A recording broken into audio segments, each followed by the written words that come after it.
যুগ যুগ ধরে খ্রিস্টধর্ম একটি বিশাল ধর্ম হিসেবে তিনটি প্রধান শাখায় ভাগ হয়েছে: ক্যাথলিক, অর্থোডক্স এবং প্রোটেস্ট্যান্ট। এই তিনটি শাখা খ্রিস্টান ধর্মের একই ভিত্তি থেকে উদ্ভূত হলেও তাদের আচার অনুষ্ঠান, বিশ্বাস এবং কিছু গুরুত্বপূর্ণ বিষয়ে দৃষ্টিভঙ্গিতে পার্থক্য রয়েছে। ক্যাথলিক চার্চের সমৃদ্ধ আচার, অর্থোডক্স চার্চের ঐতিহ্যবাহী রীতিনীতির মাধুর্য এবং প্রোটেস্ট্যান্টদের সরল বিশ্বাসের উপর দৃষ্টি আকর্ষণ করা হয়েছে।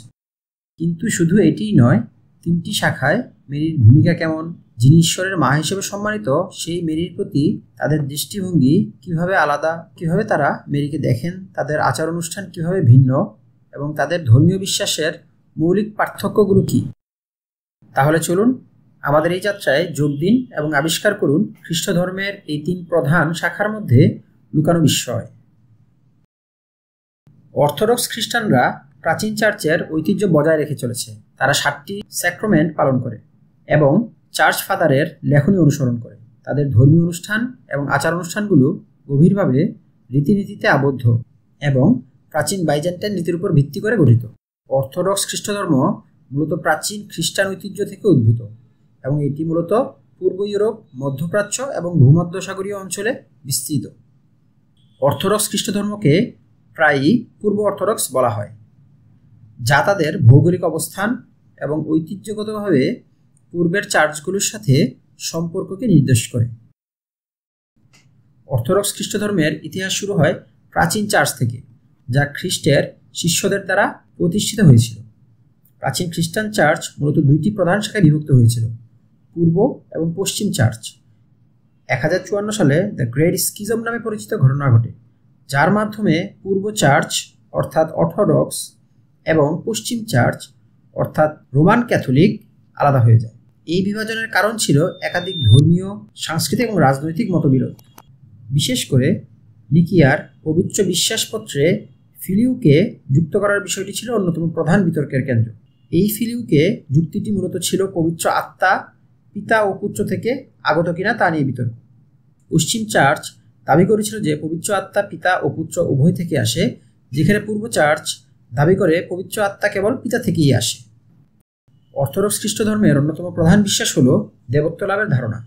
অর্থোডক্সরা বিশ্বাস করে যে খ্রিস্টের মাধ্যমে মানুষের উদ্দেশ্য হল ঈশ্বরের সাথে ঐক্য লাভ করা এবং তার মতো হয়ে ওঠা। ক্যাথলিক গির্জা, যা রোমান ক্যাথলিক গির্জা নামেও পরিচিত, বিশ্বের সবচেয়ে বড় খ্রিস্টান গির্জা। এটি বিশ্বের প্রাচীনতম এবং বৃহত্তম আন্তর্জাতিক প্রতিষ্ঠানগুলোর মধ্যে একটি। ক্যাথলিক গির্জা শেখায় যে এটি এক পবিত্র এবং প্রেরিত গির্জা, যা যীশু খ্রিস্ট দ্বারা প্রতিষ্ঠিত হয়েছিল। তাদের বিশ্বাস যে গির্জার বিশপরা খ্রিস্টের প্রেরিতদের উত্তরসূরি, যাকে যীশু খ্রিস্ট দ্বারা বিশেষ অধিকার প্রদান করা হয়েছিল। ক্যাথলিকদের মধ্যে পবিত্র ভোজের সময় রুটি এবং মদ প্রকৃতপক্ষে যীশু খ্রিস্টের শরীর এবং রক্তে রূপান্তরিত হয় বলে মনে করা হয়। প্রোটেস্ট্যান্টিজম হল খ্রিস্ট ধর্মের একটি শাখা, যা বিশ্বাস করে যে পাপীদের ন্যায্যতা শুধুমাত্র বিশ্বাসের মাধ্যমে এবং ঈশ্বরের কৃপায় অর্জিত হয়। সকল বিশ্বাসী পুরোহিতত্ব এবং বাইবেলকে খ্রিস্টীয় বিশ্বাস এবং অনুশীলনের জন্য একমাত্র নির্ভুল উৎস হিসেবে গ্রহণ করে। প্রোটেস্ট্যান্ট আন্দোলন 1500-এর দশকে ক্যাথলিক গির্জার বিরুদ্ধে একটি ধর্মীয় সংস্কার হিসেবে শুরু হয়। প্রোটেস্ট্যান্টরা বিশ্বাস করে যে শুধুমাত্র বাইবেলই চূড়ান্ত এবং সর্বোচ্চ কর্তৃপক্ষ। প্রোটেস্ট্যান্টরা প্রোটেস্ট্যান্ট রিফরমেশনের ধর্মতাত্ত্বিক মতবাদ অনুসরণ করে, যা 16শো শতাব্দীতে ক্যাথলিক গির্জার ভুল, অপব্যবহার এবং অসঙ্গতিগুলোর বিরুদ্ধে সংস্কারের উদ্দেশ্যে শুরু হয়েছিল। রিফরমেশন শুরু হয় পবিত্র রোমান সাম্রাজ্যে 1517 সালে, যখন মার্টিন লুথার তার 95 থিসিস প্রকাশ করে। প্রোটেস্ট্যান্টদের মধ্যে সাধন সংখ্যা সাধারণত দুটি: ব্যাপটিজম এবং পবিত্র ভোজ। পবিত্র ভোজের সময় রুটি এবং মদ প্রকৃতপক্ষে যীশু খ্রিস্টের শরীর এবং রক্তে রূপান্তরিত হয় বলে মনে করা হয়, যা ট্রান্সসাবস্ট্যান্সিয়েশন নামে পরিচিত। প্রোটেস্ট্যান্টরা ট্রান্সসাবস্ট্যান্সিয়েশন ধারণায় বিশ্বাস করে না। তারা পবিত্র ভোজকে প্রতীকী বা আত্মিকভাবে অর্থপূর্ণ মনে করে। এখন আমরা অর্থোডক্স, রোমান ক্যাথলিক এবং প্রোটেস্ট্যান্টদের মধ্যবর্তী পার্থক্যগুলো আলোচনা করব। ধর্মীয় কর্তৃত্ব। অর্থোডক্সরা চার্চ ফাদারের রচনা এবং 7টি সার্বজনীন কাউন্সিলের সিদ্ধান্তকে অত্যন্ত গুরুত্বপূর্ণ মনে করে। অন্যদিকে রোমান ক্যাথলিকরা বাইবেলের পাশাপাশি পোপের কর্তৃত্বকেও গ্রহণ করে এবং পোপের নির্ভুলতা দাবি করে। প্রোটেস্ট্যান্টরা সেক্ষেত্রে সম্পূর্ণই আলাদা। তারা সোলা স্ক্রিপচুরা মতবাদ মেনে চলে, যার অর্থ বাইবেলই একমাত্র ধর্মীয় কর্তৃপক্ষ এবং বাইবেলের বাইরে কোনো অতিরিক্ত ঐতিহ্য বা কর্তৃত্বের প্রয়োজন নেই। প্রোটেস্ট্যান্টরা বাইবেলকে সেই মানদণ্ড হিসেবে বিবেচনা করেন যার মাধ্যমে সমস্ত খ্রিস্টান আচরণ পরিমাপ করা উচিত। পোপের ভূমিকা। রোমান ক্যাথলিক চার্চে পোপকে সর্বোচ্চ ধর্মীয় নেতা হিসেবে গণ্য করা হয়, যিনি প্রয়োজন হলে নির্ভুল সিদ্ধান্ত নিতে পারেন। অন্যদিকে অর্থোডক্স চার্চে পোপ বা কোনো একক ব্যক্তির উপর পুরো কর্তৃত্ব নেই। ক্যাথলিক মতানুসারে পোপ হলেন খ্রিস্টের প্রতিনিধি এবং তিনি যিশুর পরিবর্তে চার্চের প্রধান হিসেবে প্রতিনিধিত্ব করেন। অন্যদিকে অর্থোডক্স চার্চগুলো স্বায়ত্তশাসিত এবং স্থানীয় বিশপদের নেতৃত্বে পরিচালিত হয়। এই চার্চগুলো সম্মিলিতভাবে সিদ্ধান্ত গ্রহণ করে এবং তাদের মধ্যে সমন্বয় থাকে, তবে তার কোনো সর্বোচ্চ কর্তৃত্ব নেই। অন্যদিকে প্রোটেস্ট্যান্টরা বিশ্বাস করেন যে কোনো মানুষই নির্ভুল নয় এবং কেবল খ্রিস্টই চার্চের প্রধান। ক্যাথলিকরা প্রেরিত উত্তরাধিকারের উপর ভিত্তি করে পোপের কর্তৃত্ব প্রতিষ্ঠা করেন, কিন্তু প্রোটেস্ট্যান্টরা বিশ্বাস করেন যে চার্চের কর্তৃত্ব প্রেরিত উত্তরাধিকার থেকে নয়, বরং ঈশ্বরের বাক্য থেকে আসে। ধর্মতত্ত্ব। অর্থোডক্স, রোমান ক্যাথলিক এবং প্রোটেস্ট্যান্টদের মধ্যে অন্যতম বড় পার্থক্য তাদের স্যাক্রমেন্ট বা ধর্মীয় অনুষ্ঠান সম্পর্কে। অর্থোডক্স এবং ক্যাথলিকরা 7টি স্যাক্রমেন্ট মেনে চলে, কিন্তু প্রোটেস্ট্যান্টদের মধ্যে সাধারণত 2টি স্যাক্রমেন্ট গ্রহণ করা হয়, ব্যাপটিজম এবং প্রভুর ভোজ।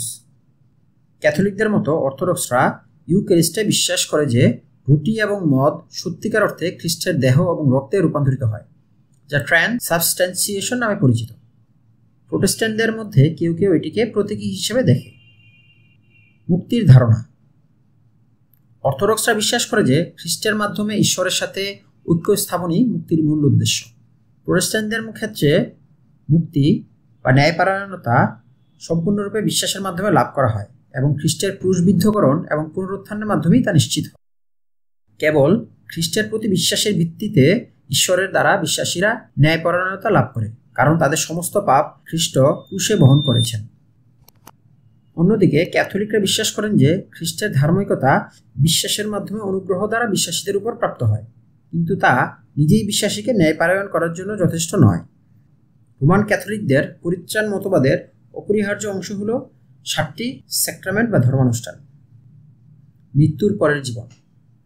সকল গোষ্ঠী শিক্ষা দেয় যে অবিশ্বাসীরা নরকে অনন্তকাল কাটাবে, কিন্তু বিশ্বাসীদের সাথে মৃত্যুর পর কী ঘটবে তা নিয়ে বড় পার্থক্য রয়েছে।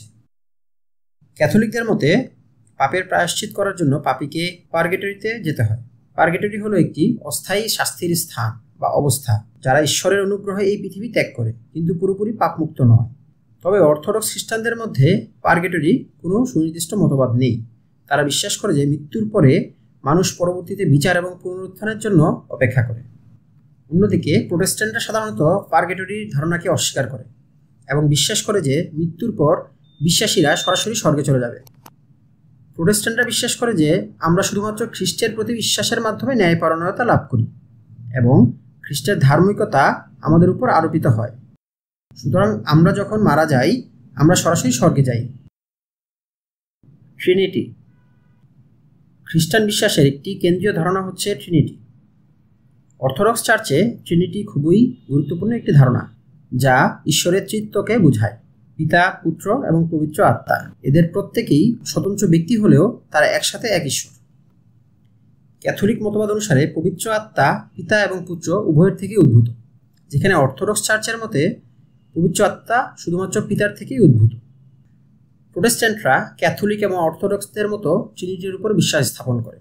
তারা বিশ্বাস করে যে ঈশ্বর এক এবং একই সাথে 3জন ব্যক্তি, পিতা, পুত্র এবং পবিত্র আত্মা। প্রোটেস্ট্যান্টরা মনে করে যে খ্রিস্টই একমাত্র মধ্যস্থতাকারী এবং পবিত্র আত্মা বিশ্বাসীদের মধ্যে ঈশ্বরের কাজ সম্পন্ন করে। মেরির বিশ্বাস। মেরি, যিনি যীশু খ্রিস্টের মা, 3টি প্রধান খ্রিস্টান শাখা অর্থোডক্স, ক্যাথলিক এবং প্রোটেস্ট্যান্টের মধ্যে বিভিন্নভাবে সম্মানিত হন। অর্থোডক্সরা মেরিকে ঈশ্বরের জননী হিসেবে সম্মান করে এবং তার কুমারিত্বের বিষয়টি বিশেষভাবে গুরুত্ব দেয়। তারা মেরির উপরে স্বর্গে গমন উদযাপন করে। মেরি তাদের কাছে মানব জাতির পক্ষে প্রার্থনা করেন, তবে মধ্যস্থতাকারী হিসেবে নয়, বরং ঈশ্বরের আশীর্বাদ বহনকারী হিসেবে। ক্যাথলিকদের মধ্যে মেরির বিশ্বাস এবং আচার অনুষ্ঠান অত্যন্ত গুরুত্বপূর্ণ। তারা মেরিকে পাপমুক্ত এবং কুমারিত্বের মধ্য দিয়ে যিশুকে জন্মদানকারী হিসেবে বিশ্বাস করে। মেরি মধ্যস্থতাকারী হিসেবে গণ্য হন এবং তাকে ঈশ্বরের মা হিসেবে বিশেষ সম্মান দেওয়া হয়।